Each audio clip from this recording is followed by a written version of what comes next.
چھٹ جائے، عذاب قبر حق ہے۔ یہودیہ نے حضرت عائشہ کو خبر کی، حضرت عائشہ نے اپنے آقا سے پوچھا اور آقا نے جواب میں اپنی امت کی ہدایت کے لیے بیان فرمایا، عذاب القبر حق، قبر کا عذاب حق ہے۔ جو افراد عذاب قبر کا انکار کرتے ہیں، آپ ان کو یہ نصیحت کیجئے کہ یہ اللہ کے نبی کی نصیحت ہے حضرت عائشہ اور امت کو کہ عذاب قبر حق ہے۔ اور اس کے بعد، اس واقعے کے بعد حضرت عائشہ بیان کرتی ہیں کہ کوئی نماز ایسی نہیں تھی کہ جس نماز میں نبی اکرم صلی اللہ علیہ وآلہ وسلم نے اللہ سے عذاب قبر سے پناہ نہ مانگی ہو۔ نبی اکرم صلی اللہ علیہ وآلہ وسلم ایک باغ میں داخل ہوئے، آپ ایک خچر پر سوار تھے، خچر بدکا اور قریب تھا کہ آپ کو گرا دیتا۔ صحابی بیان کرتا ہے، وَإِذَا أَقْرٌ سِتَّةٌ أَوْ خَمْسَةٌ، وہاں دیکھا کہ 6 یا 5 قبریں موجود تھیں۔ فقال، نبی اکرم صلی اللہ علیہ وآلہ وسلم فرماتے ہیں، مَن يَعْرِفُ أَصْحَابَ هَٰذِهِ الْأَقْبَرِ، ان قبر والوں کو کون پہچانتا ہے؟ قال رجل انا، ایک شخص کہنے لگا، اللہ کے نبی میں ان کو جانتا ہوں۔ قال فمتا ماتو، اللہ کے نبی پوچھنے لگے کس حالت میں مرے؟ قال فی الشرک، صحابی جواب میں کہتا ہے شرک کی حالت میں مر گئے۔ فقال ان هذه الامه تبتلى فی قبورها، نبی اکرم صلی اللہ علیہ وآلہ وسلم فرماتے ہیں کہ اس امت کو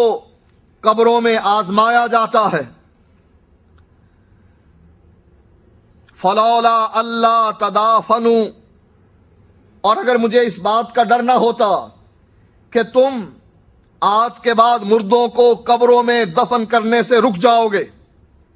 فلولا اللہ تدافنوا، اگر مجھے اس بات کا خطرہ نہ ہوتا کہ جو چیز میں تم کو دکھانے لگا ہوں،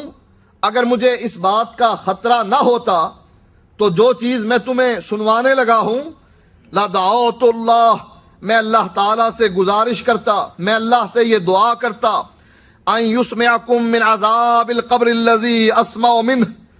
تو جس طرح میں عذاب قبر کو سن رہا ہوں، میں اللہ تعالیٰ سے یہ دعا کرتا کہ اللہ تعالیٰ تم کو بھی عذاب قبر سنا دے۔ میں ایسی صورت میں دعا کرتا کہ اگر مجھے اس بات کا خطرہ نہ ہوتا کہ تم عذاب قبر کو سن کر مردوں کو قبروں میں دفن کرنے سے رک جاؤ گے، تو میں اللہ سے دعا کرتا کہ اللہ تعالیٰ تم کو بھی عذاب قبر ویسے ہی سنا دے جس طریقے سے میں عذاب قبر سن رہا ہوں۔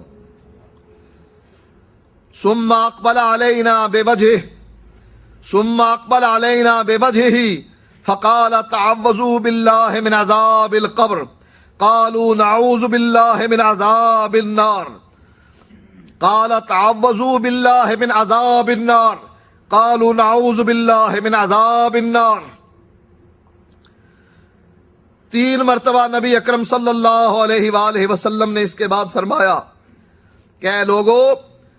آگ کے عذاب سے اللہ کی پناہ مانگو۔ قالوا نعوذ باللہ من عذاب النار، صحابہ عرض کرنے لگے اے اللہ کے نبی، ہم اللہ تعالیٰ سے آگ کے عذاب سے پناہ مانگتے ہیں۔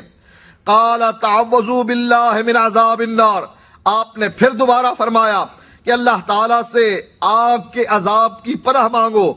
قالوا نعوذ باللہ من عذاب القبر من عذاب النار، کہ ہم آگ کے عذاب سے اللہ کی پناہ مانگتے ہیں۔ تیسری مرتبہ نبی اکرم صلی اللہ علیہ وآلہ وسلم فرماتے ہیں تعوذوا باللہ من عذاب القبر، قبر کے عذاب سے بھی اللہ کی پناہ مانگو۔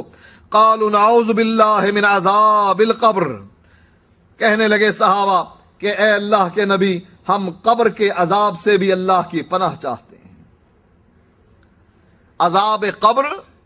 ایسا مسئلہ ہے جس پر امت ہر زمانے پر ایمان لے کر آئی۔ یہ آج کا فتنہ ہے کہ جس فتنے نے یہ سر اٹھا کر بات کہی کہ عذاب قبر نہیں ہے، لوگوں کو غافل کر دیا کہ تمہیں اب کوئی پرواہ نہیں ہے، عذاب قبر نہیں ہونا چاہیے، نہیں ہوتا ہے، اس دنیا میں نہیں ہوتا ہے، آخرت میں کہیں آسمانوں کے اوپر ایک نیا جسم دیا جاتا ہے، جس جسم کو عذاب ہوتا ہے، اب چاہے تم گناہوں کی زندگی بسر کرو، تمہیں ڈرنے کی کوئی ضرورت نہیں۔ اور یہ عذاب قبر ایسا عذاب ہے جو بعض مرتبہ نیک لوگوں کو بھی پیش آ جاتا ہے۔ حضرت سعد رضی اللہ تعالیٰ عنہ ایسے صحابی ہیں جن کے بارے میں اللہ کے نبی فرماتے ہیں جب حضرت سعد فوت ہوئے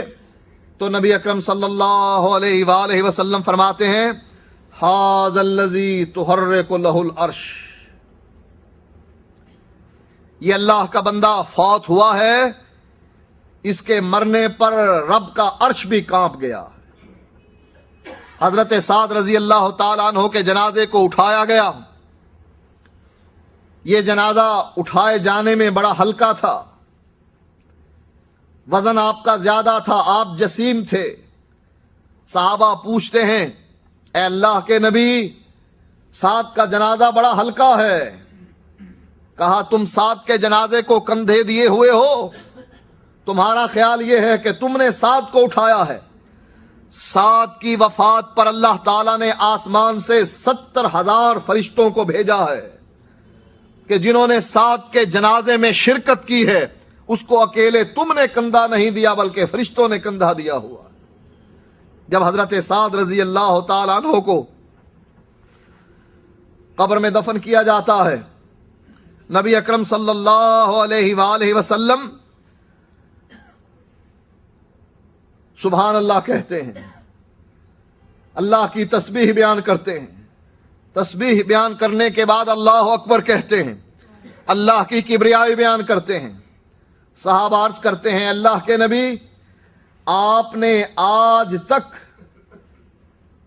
کسی آدمی کے دفن کرنے کے بعد نہ تو سبحان اللہ کہا اور نہ اللہ اکبر کہا،